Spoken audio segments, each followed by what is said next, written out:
the Surface Assurance Division and Homes.com. Anything that I do in terms of presentation is based on my failures. One of the weaknesses I've had, and I've been in the workplace for 44 years, and I think a lot of us are guilty of this. When I've gone to work for a company, I get tunnel vision. When I walked into Costar, they told me you're in tenant research. I learned nothing about why. And so all of a sudden you're going down the road and you're learning your job, but you really don't know what the company is trying to accomplish and what the overall goal is. And I've been doing this for years. And I tell people, you all laugh, but I'm autistic. So when you say Homes.com, I don't think about anything else. I don't think about traffic. I don't think about Costar.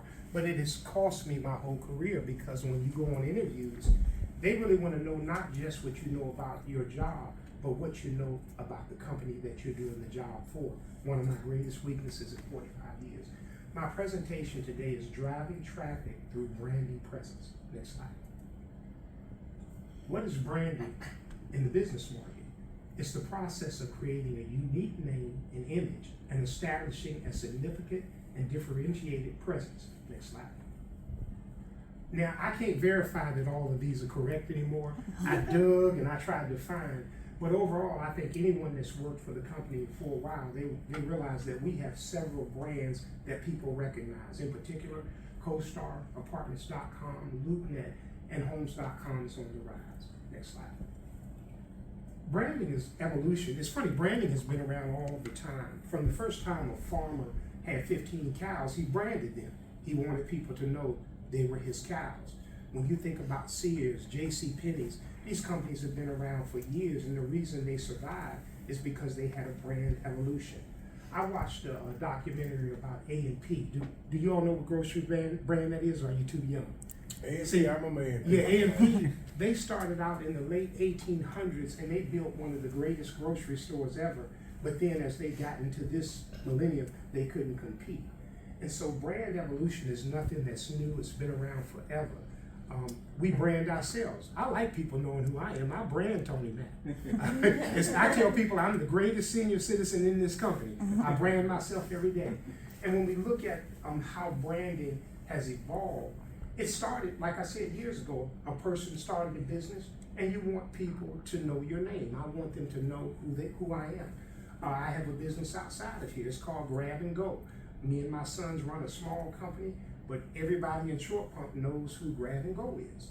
And then we got into the next realm where we got into digital marketing. And one of the things I can share, I remember back in 1985, half of you weren't even born, I took my first computer class and I ran out of that classroom. There was this big thing sitting on the desk, and it was called DOS. And I was like, well, I guess I'll be a professional wrestler instead. But digital marketing has just overtaken, and if you don't have the savvy to operate in that platform, you're going to be limited. As a 60-year-old man, that is one of my limitations. I'm heading out of the workplace, and I'm not as adept as some of you all are with the innovations that come with computer and those type of things. But along with that, the rise of social media platforms. I was talking with someone here. They want to start a platform outside of here. And so if you're going to evolve, you have to brand. The next level is search engine optimization. And that's when you start to get into that larger understanding of who I'm trying to reach and how I reach them. And then it becomes customer centric. When you start wearing Costar shirts out in Homes.com and people know who you are, that's when you evolve. Next slide. The three core strategies for branding and search engine optimization is keyword search. Kowalski and I, we put in the Isley Brothers every day that comes up.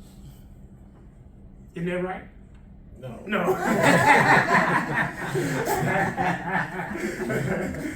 I thought I was going to get them on. I practiced that. I wanted to get you on first. And so we know that even when you, and part of what is wrong with us, keyword search is too easy and it forces people not to delve deeper. This morning I was listening to a program on TV or the radio before I left, and they said lingua franca. And I didn't know what lingua franca was, so I went right to Google and I found out what it was. It means that when you create a common language with people that don't speak the same language, it's called lingua franca. I learned that. And then there's brand consistency. Once you go on that computer and you put in homes.com or you put in apartments.com, it should be commonplace to see that name holding that platform. And that's one of the things we hear all the time. I'm a member of homes.com, and even in my town, when I do the search, you all are not coming up in the top 4 or 5, or I see you first and second. And then from there, it's the quality content. One of the things that people love about homes.com, the aesthetics, they say it's clean, they love the platform. And if you look at Zillow, I despise Zillow. Zillow is like a block platform. This is over here, that is over there. And so the quality of the content will draw people back. Next slide. Why is branding so important? It confirms your credibility, it creates user loyalty, clearly delivers the message, emotionally connects your target prospects with your product, and it motivates the buyer to buy. And that's the key for Costar. Next slide. Search engine optimization is the process of improving the quality and quantity of the website traffic to a website or web page from search engines. SEO targets unpaid search traffic rather than direct traffic, referral traffic, social media, or paid traffic. Next slide. Now, this is how the process works. You start here. You create quality targeted content. Google surfaces it somewhere in results. People discover and engage it. Google ranks it higher. More people discover and engage with it. The content gets more traffic, more backlinks, and the key is your domain authority increases. It gets easier for new content to rank. So the more people that see it, the more Google recognizes it, the better it gets. Next slide. What is Costar's primary global initiative in merging brand presence with SEO? Next slide. We hear this all the time, and a lot of the real estate agents I talk to, they get confused about this. What does a unique visitor really mean? Is that somebody that's really connected to my site? Did they leave information? Are they really interested in the house? A unique visitor is a measurement of how many distinct individuals visit a website or web page within a specific time frame, such as a day, week, or month. It counts each visitor only once, regardless of how many times they return during that period. Many of the real estate agents struggle right here. They don't believe that. They think, well, if the person clicked on 11 times, you all are counting that as 11. But I would like to say that we don't. Next slide. What do website traffic metrics tell us? Every visitor is a potential lead or customer, and that's where Costar is strong. We want to give them every reason to give us something, an email, a phone number, something that will lead us back to them. Guide strategy helps identify what content, keywords, or pages are driving engagement. Reveals behavior, shows where users come from, what they view, and where they drop off. And here's one of the keys: informs return on investment, connects marketing efforts to outcomes like sales, signups, or inquiries, and it feeds the funnel. More quality traffic means more chances to convert visitors into paying customers. Next slide. That's it. That's it. All right.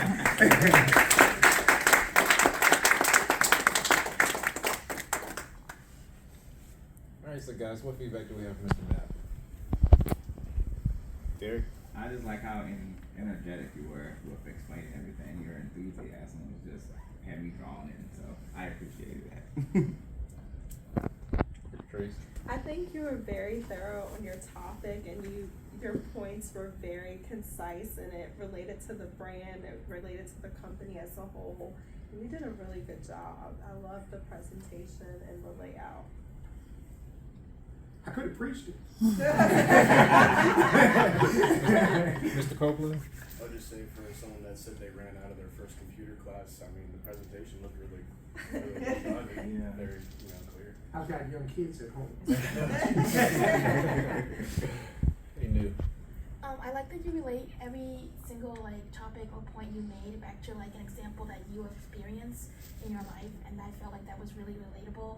I especially like that you like dunk on Mr. Temple. I strive to do that every day. Yeah, I think, again, great job. You are a presenter. We know, there's no question. You can get up and talk to a group. You nail it, right? You're really, that's a talent for you, right? And I think too, I like the beginning where you shared with us, something about you, and that you went in just kind of thinking about what that role was for tenant and what I have to do, but putting the pieces together and thinking of how it all connects. And I think that's something that we can all reflect on, because it's easy to get stuck in the day-to-day. And it's always good to remind ourselves of the bigger picture of why we do what we do. There's the purpose of why we're doing it. There's people at the other end of the phone that are real people, So I think that that's really good perspective to continually share.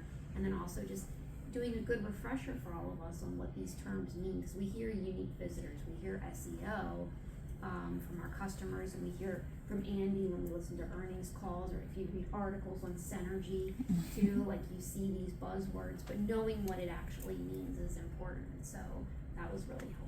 It's funny, my wife used the word on Sunday, and she was like, it's really utopian. And so I'm sitting in the crowd, and that's where, I think in terms of this, when you hear terms at work that you don't know, you want to find them out. You really do. And because I'm older and I'm heading out of here, I'm telling you all, the key to success is learn what you're in beyond what you're doing. A new person hit me today. She's in tenant research, and she said, Mr. Mack, tell me what are some of the things that I need to do. She said, because this is hard. She said, I passed and I'm going to be here. And so I gave her some advice. I said, first of all, don't get stuck on one property all day long. Get the simple stuff first. If you can get the square footage, the name, the email, the phone number, get that. When you're on the phone, remember not to get off until you've exhausted every question. But the biggest thing, if you have problems, don't sit at your desk for 30 minutes. There's just too much knowledge here to sit and suffer over one building for half a day. That's what I told her. Anyone else? Yeah, I like the fact that you had the flow of how it goes to Google, and Google recognizes unique visitors.